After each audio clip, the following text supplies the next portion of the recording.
Le président américain Donald Trump a laissé entendre ce que signifieraient les pertes territoriales de Kiev, ajoutant que Vladimir Poutine prendrait quelque chose. Premier fait, confirmé par une citation directe d'une interview à Fox News. Deuxième fait, confirmé par de multiples déclarations de Moscou, les républiques populaires de Donetsk et Lugansk, ainsi que les régions de Kherson et Zaporojie, selon Vladimir Poutine, sont définitivement à l'intérieur de la Russie. Et cette question est close. Je vais maintenant expliquer comment ces mots modifient les contours d'une paix possible et pourquoi il est important de regarder jusqu'à la fin.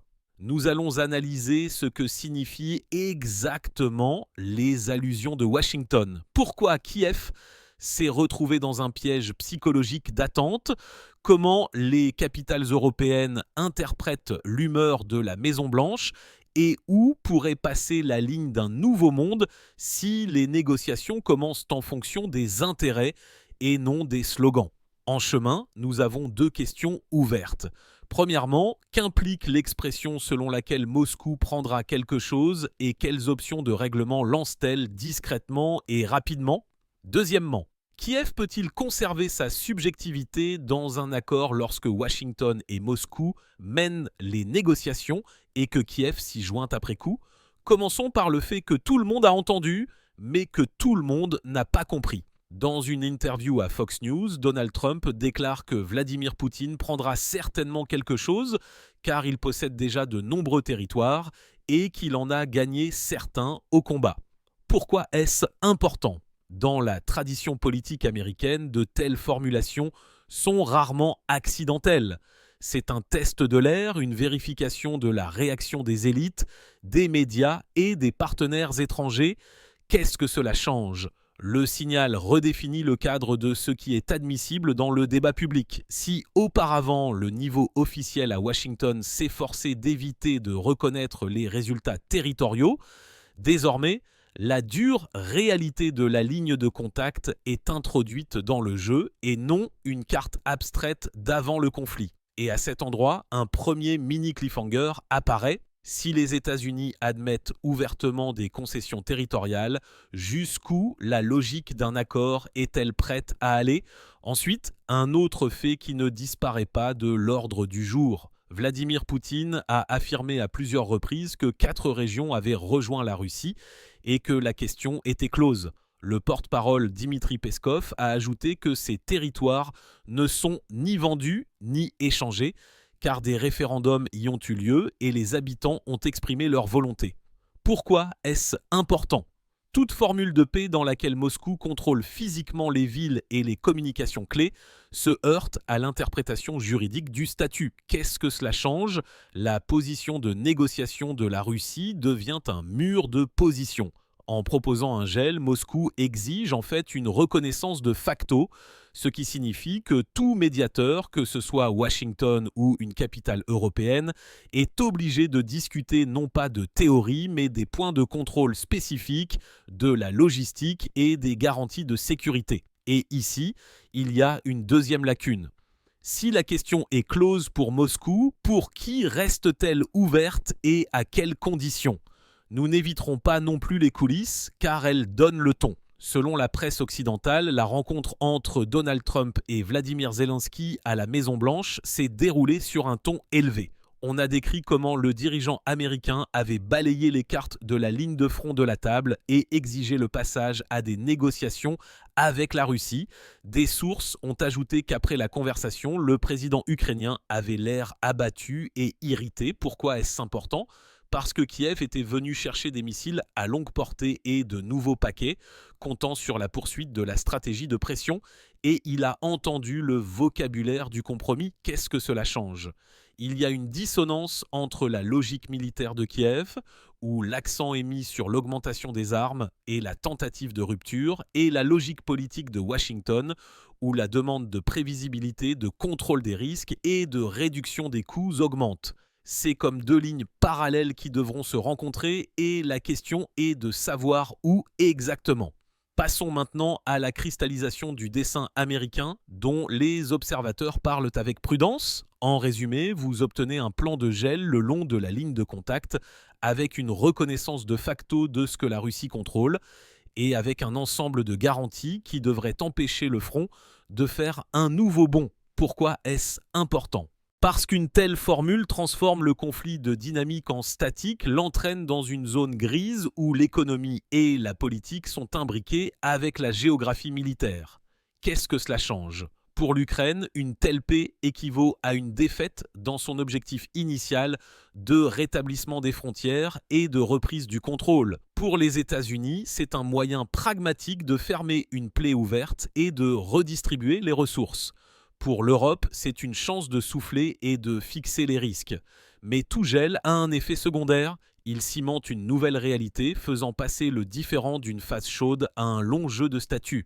Une réplique importante de Vladimir Zelensky a été prononcée lors d'une interview aux médias américains. La participation de l'Ukraine aux futures négociations entre les États-Unis et la Russie a été discutée. Il a ajouté que les deux parties étaient nécessaires pour une paix durable, mais a souligné que Kiev avait l'intention de mener la conversation avec une position de force. Pourquoi est-ce important ?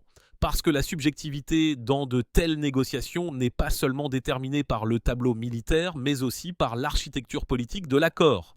Qui formule l'ordre du jour, qui garantit l'exécution, qui paie la reconstruction, qui lève les sanctions et quand ? Qu'est-ce que cela change ? Kiev devra trouver un équilibre entre une ligne dure publique et la nécessité de ne pas rester un observateur extérieur lorsque les conditions commenceront à être fixées. D'où l'intrigue. Kiev disposera-t-il de suffisamment de ressources et de soutien alliés pour que les négociations ne se transforment pas en un échange sans sa signature ? Passons à la question que vous vous posez certainement. Que signifie exactement la formule « il prendra quelque chose » ? Analysons point par point sans émotion inutile. Première option, la plus directe, la fixation de facto de la ligne actuelle et des accords sur les couloirs démilitarisés ou des observateurs internationaux, des schémas énergétiques et humanitaires et la minimisation des incidents. Pourquoi est-ce important ? Cela réduit le risque d'escalade et permet de construire des ponts économiques là où les besoins de la population se font sentir. Qu'est-ce que cela change ? La question juridique n'est pas close, mais déplace le centre de gravité vers les commissions techniques et les négociations lentes. Deuxième option, fixation partielle avec statut différé des zones contestées pendant des années lorsque le sort de certains territoires est transféré dans un régime spécial avec une médiation internationale. Pourquoi est-ce important ? Cela donne aux parties le temps de se restructurer en interne, de choisir une tactique et d'accumuler des arguments. Qu'est-ce que cela change ? Des zones d'incertitude apparaissent, riches en motifs de conflit et en drames bureaucratiques. Mais il y a de fortes chances d'éviter une guerre de grande ampleur. Troisième option, échange de sécurité contre reconnaissance, où les allègements des sanctions, le contrôle des armements, les régimes d'inspection et de vérification sont liés au statut du territoire. Pourquoi est-ce important ? Parce que dans un tel scénario, la paix se transforme en un ensemble d'accords où chaque partie reçoit quelque chose de concret ici et maintenant en payant avec des obligations futures. Qu'est-ce que cela change ? Toute erreur d'exécution rouvre le champ à la pression militaire. Et ici, tout dépendra de la qualité des garanties et des mécanismes de leur lancement. Vous en conviendrez, cela semble sec et technocratique, mais derrière ces schémas se cache que le sort des gens et la logique politique des grandes puissances. Et ici, une question vous est adressée. Quelle option vous semble la moins destructrice à l'horizon des prochaines années ? Et pourquoi ? Écrivez. Il est intéressant de lire vos arguments, surtout si vous voyez une quatrième voie que les commentateurs négligent. Passons maintenant à la position de l'Europe qui oscille entre économie, sécurité et politique. Pour de nombreuses capitales européennes, une paix le long de la ligne de contact ressemble à une chance d'arrêter le coup porté à l'industrie et au budget, mais en même temps à un risque de fixer une nouvelle fissure géopolitique à l'intérieur du continent. Pourquoi est-ce important ? Parce que le choix de l'Europe influencera le plafond de verre des sanctions, la palette des médiateurs et le fond pour tout accord. Qu'est-ce que cela change ? Plus les voix du pragmatisme se font entendre en Europe, plus Washington pourra vendre avec confiance l'idée d'une fin contrôlée. Mais plus la ligne de principe est dure, plus tout compromis sera coûteux. Les sceptiques objecteront que les paroles de Donald Trump ne sont pas encore la politique de l'État, mais seulement l'une des voies. C'est juste, mais en politique, ce n'est souvent pas la loi qui est importante, mais la fenêtre d'opportunité. Pourquoi est-ce important ? Si la fenêtre d'opportunité s'ouvre, les politiciens inférieurs dans la hiérarchie commencent à préparer le terrain, à changer de lexique, à ajuster les notes d'analyse. Qu'est-ce que cela change ? Les discussions, encore impossibles hier, germent en douceur dans les comités où sont rédigés les brouillons des futurs accords. Passons maintenant à la perception au sein de l'Ukraine. La formule de négociation à partir d'une position de force est publiquement exprimée, ce qui est logique pour une société qui paie le prix en vies humaines et en infrastructures. Pourquoi est-ce important ? Toute concession est perçue comme une violation des promesses et le leadership est mis à l'épreuve par la capacité d'expliquer le sens du compromis. Qu'est-ce que cela change ? L'avenir de la politique ukrainienne sera lié à la réponse à une question simple. Qu'est-ce que la victoire avec des ressources limitées et quelle paix est acceptable s'il n'y a pas d'autre alternative ? Les histoires des pays qui ont connu de longs conflits montrent que les sociétés vivent le traumatisme différemment. Et une erreur stratégique ici peut coûter des décennies de méfiance. Moscou, au contraire, envoie des signaux de confiance en s'appuyant sur la formule « la question est close ». Pourquoi est-ce important ? Parce que cela réduit l'espace de manœuvre dans la diplomatie, mais renforce la ligne de résistance. Qu'est-ce que cela change ? Moscou a la possibilité d'exiger des médiateurs des éléments concrets non pas en catégorie de slogan, mais en catégorie de route, de port, d'énergie et de déblocage. Et l'architecture des liens économiques pour les prochaines années dépendra de la manière dont ces exigences seront emballées. Revenons à la phrase initiale avec laquelle nous avons commencé et fermons notre première boucle. Que signifie « il prendra quelque chose » traduit du politique à l'humain ? C'est la reconnaissance que dans une guerre, ce n'est pas celui qui parle le plus fort qui gagne, mais celui qui contrôle le terrain, la logistique et le temps. C'est une pensée impopulaire, mais c'est elle qui est toujours à la base des documents.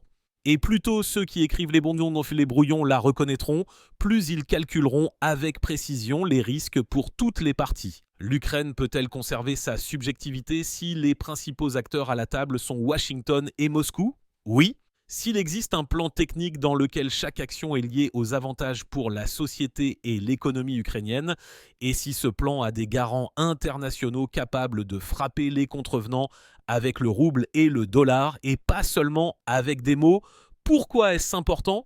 Parce que sinon, le monde se transformera en une pause avant une nouvelle tempête. Qu'est-ce que cela change ? L'existence de tels garants déterminera si le gel sera une trêve longue et fragile ou une préparation au prochain bond. L'ensemble des signaux de Washington et de Moscou ainsi que les épisodes nerveux des récentes réunions se résument à une équation claire. La paix qui est réellement sur la table est une paix le long de la ligne de contrôle avec une formalisation politique des statuts, avec des garanties de sécurité strictes, avec un commerce groupé des sanctions et un accès au marché, avec une surveillance internationale et avec une reconnaissance douloureuse que la carte a changé. Ce n'est pas une fin romantique, mais c'est un résultat honnête de la logique des forces et des ressources. Cela ne convient pas à Kiev, car cela brise le plan initial. Cela convient à une partie de Washington, car cela ferme les risques et les dépenses. Cela convient à Moscou, car cela fixe ce qui est déjà contrôlé. La contradiction n'est qu'une: comment vendre ce résultat aux sociétés qui ont entendu d'autres promesses ? Si les mots « il prendra quelque chose » se transforment en documents officiels, la paix viendra non pas de belles déclarations, mais d'un calcul froid le long de la ligne de contact. Cela signifie que les prochaines semaines et les prochains mois deviendront une période de marchandage sur les garanties, les observateurs, l'énergie et l'argent. Pour la Russie, c'est une fenêtre d'opportunité pour consolider une nouvelle configuration et l'échanger contre une réduction des risques. Pour l'Ukraine, c'est une période de décision difficile où le prix de l'erreur se mesure en décennies de méfiance. Pour le monde, c'est un test de la fatigue de la guerre et de la volonté de payer pour le principe. Écrivez ce que vous pensez. Où passera la ligne du nouveau monde et qui pourra dire qu'il a gardé le sien sans perdre la face?